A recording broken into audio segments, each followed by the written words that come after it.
It's so nice to be here and sharing it. Oh, I'm sorry, I'm getting a bit emotional. I don't get to share this with many people. It's just the way it makes me feel. It makes me feel away from all the troubles of the world. How long did you live in Byron Bay for? 15 years. And I guess most of my happy memories are from there. I think my kids would say that they were brought up there. It was a free time.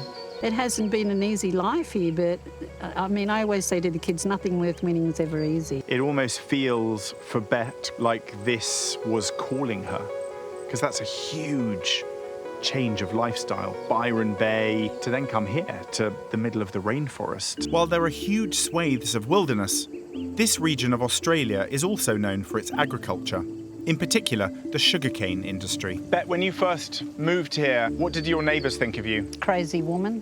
Just didn't really realise that, most of them were employed in the cane industry. I could hear the bulldozers cutting down the trees on the creek beds. They're filters for our water system. Twice I've stood in front of the bulldozers and just said, stop!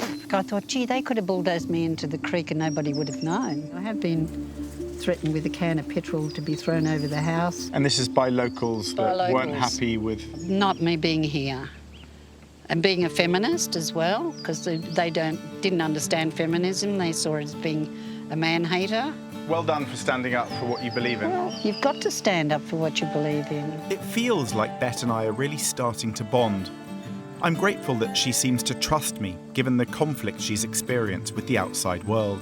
I've heard you say over the last few days that maybe you haven't had some of the best experiences with men over the years. Well, I'd never been violated by a man, until I came here. Yeah. Were you in a relationship with this person? Yeah. I was so scared.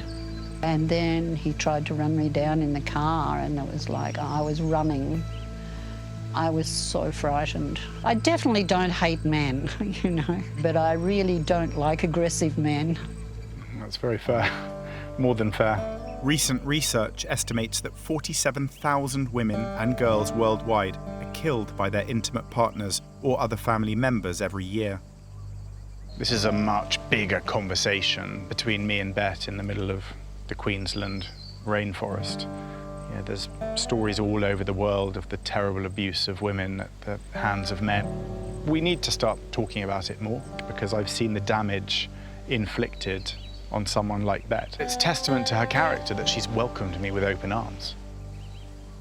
Away from the unpredictability of people, I've learnt that Bette is happiest when in her wilderness.